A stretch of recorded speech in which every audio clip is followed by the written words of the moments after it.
वृंदावन बिहारी लाल की जय। बोलिए सतगुरुदेव महाराज की जय।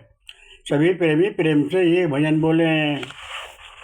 अलू बेला बड़ा अलू बेला, अलू बेला बड़ा अलू बेला, कृष्ण नाम बड़ा अलू बेला, कृष्ण नाम बड़ा अलू बेला, अलू बेला बड़ा अलू बेला। नाम लेते सदा कृष्ण नारद, नाम लेते सदा कृष्ण नारद, गुण गाते सदा कृष्ण नारद। रन ऋषियों में ऋषि अलू बेला, अन्य ऋषियों में ऋषि अलू बेला। नाम लेते कृष्ण नाम बड़ा अलू बेला, नाम लेते हैं बालक धुरव, नाम लेते हैं बालक प्रहलादो। बालो भक्त हैं, बालो भक्त हैं दोनों अलू बेला, अलू बेला बड़ा अलू बेला, कृष्ण नाम बड़ा अलू बेला। नाम लेते हरिचंद्र राजा, नाम लेते मोरा धोजो राजा, पुत्र आरे से काटे महाराजा। भक्ति दोनों बड़े अलू बेला, नाम लेते पारत महावीरो। जग में दोनों बड़े बलवीरो, राम कृष्ण दास जग अलू बेला, राम कृष्ण दास जग अलू बेला। नाम लेते कृष्ण नाम बड़ा अलू बेला, नाम लेते सुदामा हरि का, नाम लेते हैं नरसी हरि का। हरि भक्त हैं, हरि भक्त हैं कूटन अलू बेला, हरो भक्त हैं कूटन अलू बेला, कृष्ण नाम बड़ा अलू बेला। बोलिए भक्त वत्सल भगवान की जय, बोलिए सतगुरुदेव महाराज की जय। सभी प्रेमी प्रेम से संकीर्तन बोले। बंसी बाले की लगन मेरे मन अटुकी, मन अटुकी मेरे दिल अटुकी, बंसी बाले की लगन मेरे मन अटुकी, मन अटुकी मेरे दिल अटुकी, बंसी बाले की लगन मेरे मन अटुकी। बोलिए वृंदावन बिहारी लाल की जय, बोलिए सतगुरुदेव महाराज की जय। सभी प्रेमी प्रेम से सत्संग सुने। जुन्नैद नामक संत की ख्याति दूर दूर तक फैल गई। दूर दूर के ईमानदार ईमानदारी का जीवन जीने तथा प्रभु की भक्ति करने का उपदेश दिया करते थे।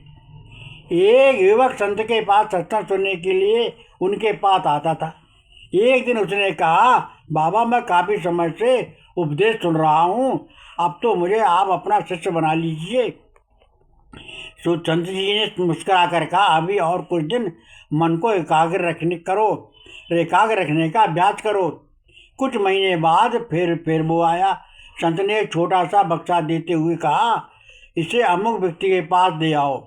बक्से के अंदर से कुछ आवाज़ आ रही थी। उस युवक ने एकांत मिलने पर उस बक्से को खोला। बक्से से बंद चूहा ढक्कन खुलते ही भाग गया। युवक बहुत शर्मिंदा हुआ। उसने जल्दीबाजी में बक्सा खोल दिया। उसने संत के पास आकर सारी बात बता दी। संत बोला, बेटा मैंने तुम्हारे समय, संयम, धैर्य और विवेक की परीक्षा ली थी। तुम अभी अपने मन को नियंत्रण नहीं कर पाए हो। पायो है मैंने मन को बस में करने का प्रयास करो, तभी शिष्य बनोगे। प्रभु का हृदय में बसा लो, नित्य निरंतर प्रभु का सुमरन करो, सबकी भलाई करो, नेक कमाई करो, क्योंकि मेहनत का फल मीठा होता है। सभी प्रेमी पढ़ते अपने अवगुणों को दूर कर गुरु ग्रहण कीजिए, प्रभु का ध्यान रूप सहित कीजिए, नाम मुख से लीजिए, तभी कल्याण संभव है। सज्जनों के साथ संपर्क बना रहे, ऐसे प्रयास करते रहिए, उनके आचरण को अपने जीवन में उतारिए। ऐसे समय थोड़े समय को ही क्यों ना मिले, उसमें भी आपका बहुत बहुत कुछ मिल जाएगा जो आपके जीवन में काम आएगा।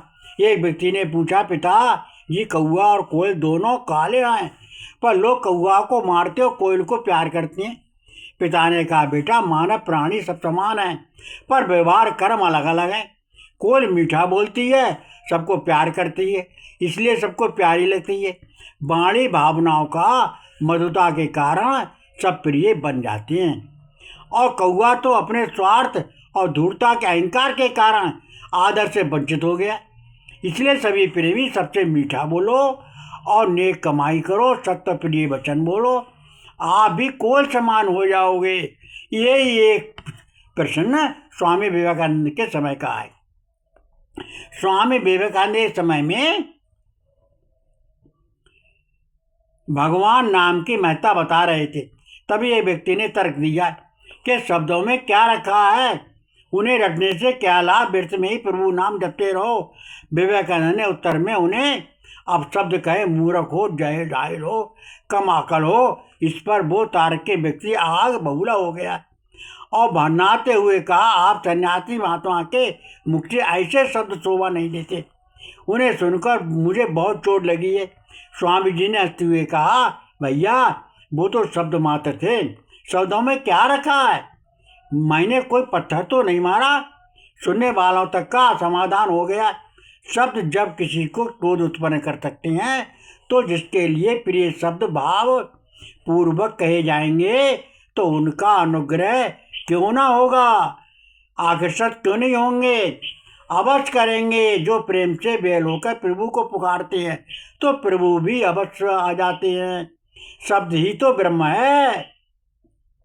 जब एक शब्द क्रोध उत्पन्न कर सकता है, मानव में अमान बना सकता है, तो आप शब्द से भी तो लड़ाई झगड़े मारपीट मुकदमा बीमारी होती है, यहाँ तक कि प्राणियों की मृत्यु भी हो जाती है, सर्वनाश विनाश हो जाता है। तो प्रेम भरे शब्द से क्या नहीं हो सकता, अर्थात प्रेम से तो संसार को जीत सकते हो, लड़के दो चार भी नहीं जीत सकते। इसलिए सभी प्रेमी प्रेममय जीवन जियो, प्रेम ही प्रभु का रूप है। वो सभी प्रेम से प्रेममय जीवन जियो और सबके साथ प्रेम का व्यवहार करो। ये जिज्ञासु साधक ने संत से पूछा, मन बड़ा ही उद्विग्न है, शांति का मार्ग बताएं, कोई विधि बताएं ताकि मन शांत रहे।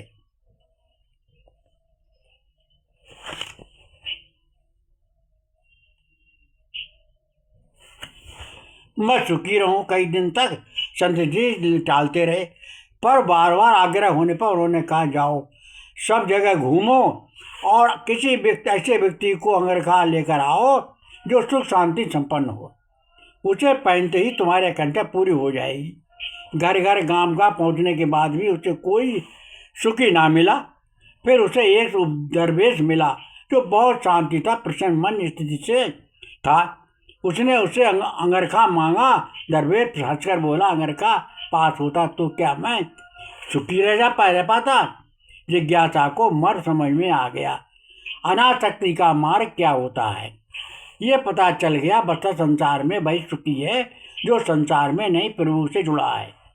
जब मन सब तरफ से हटाकर एक अपने प्यारे श्याम सुंदर में लग जाए, और जब उसे श्री कृष्ण से बिन कुछ ना रहे, श्री कृष्ण से उत्तम सर्वोत्तम कुछ भी ना रहे, तब उसका मन श्री कृष्ण में लग जाता है।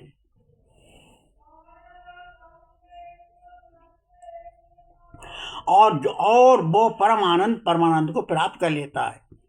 प्रभु का सच्चा पक्का रामकृष्ण दास बन जाता है, क्योंकि अपने को पहचानना अगर नहीं आया, अपने को जानना नहीं आया, अपने को यदि खोजा नहीं गया, तो अपने कुछ भी नहीं जाना।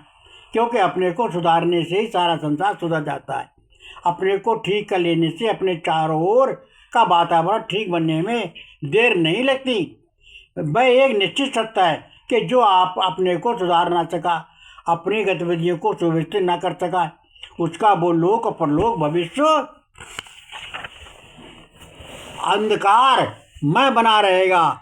इस लोक को नहीं संभाल सका, उसका परलोक क्या सुधरेगा। ये बात मन में बैठा लो, उसे परलोक में स्वर्ग मिलेगा। ऐसी आशा करना व्यर्थ है। स्वर्ग की रचना इसी जीवन में करनी पड़ती है। दुष्प्रवृत्तियों को, बंधनों को इसी जीवन से मुक्त होना पड़ता है। एक उदाहरण, एक रास्ता बड़ा कटीला था, उसमें कंकड़ ही कंकड़ बिछे थे और उस पर चलता उसके पैर खून से रंग जाते। एक व्यक्ति ने उन कांटों कंकड़ों को बीनना शुरू कर दिया। रास्ता बहुत लंबा था, चलने से फिर नए कांटे और कंकड़ ऊपर आते।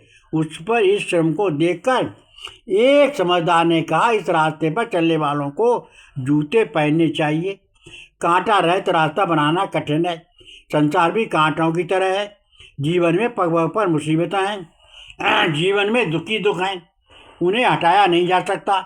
हम अपने गुण स्वभाव को ही ऐसा बना सकते हैं कि किसी अड़चन से परास्त ना होना पड़े, क्योंकि मनुष्य का कीर्तन एवं परिश्रम ही उसके भाग और भविष्य का निर्माण करता है। ऐसे एक भेड़िया था। एक बार वो किसी उतले हुए कुएं में गिर गया। निकलने की तरकीब सोचने लगा, पर कोई कारगर ना हुई। उसने कुएं की मुड़ेर पर एक बकरी को झांकते देखा।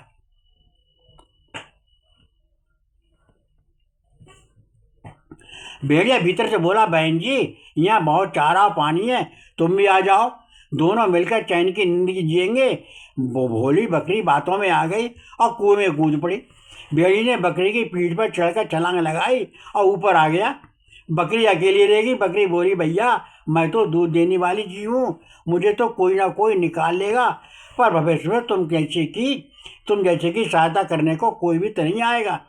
दूसरों से छल करने पर एक बार तो काम चल जाता है, पर सच्चाई पता लगने पर दुष्ट की सहायता कोई भी नहीं करता। दूसरों से छल कपट कर हम अपना ही बुरा करते हैं। इसलिए सभी प्रेमी किसी से छल कपट नहीं करो, सबसे प्रेम करो, प्रेम का जीवन करो, नेक की कमाई करो और नाम का सुमरन करो, नाम लो और सबको नाम लिवाओ।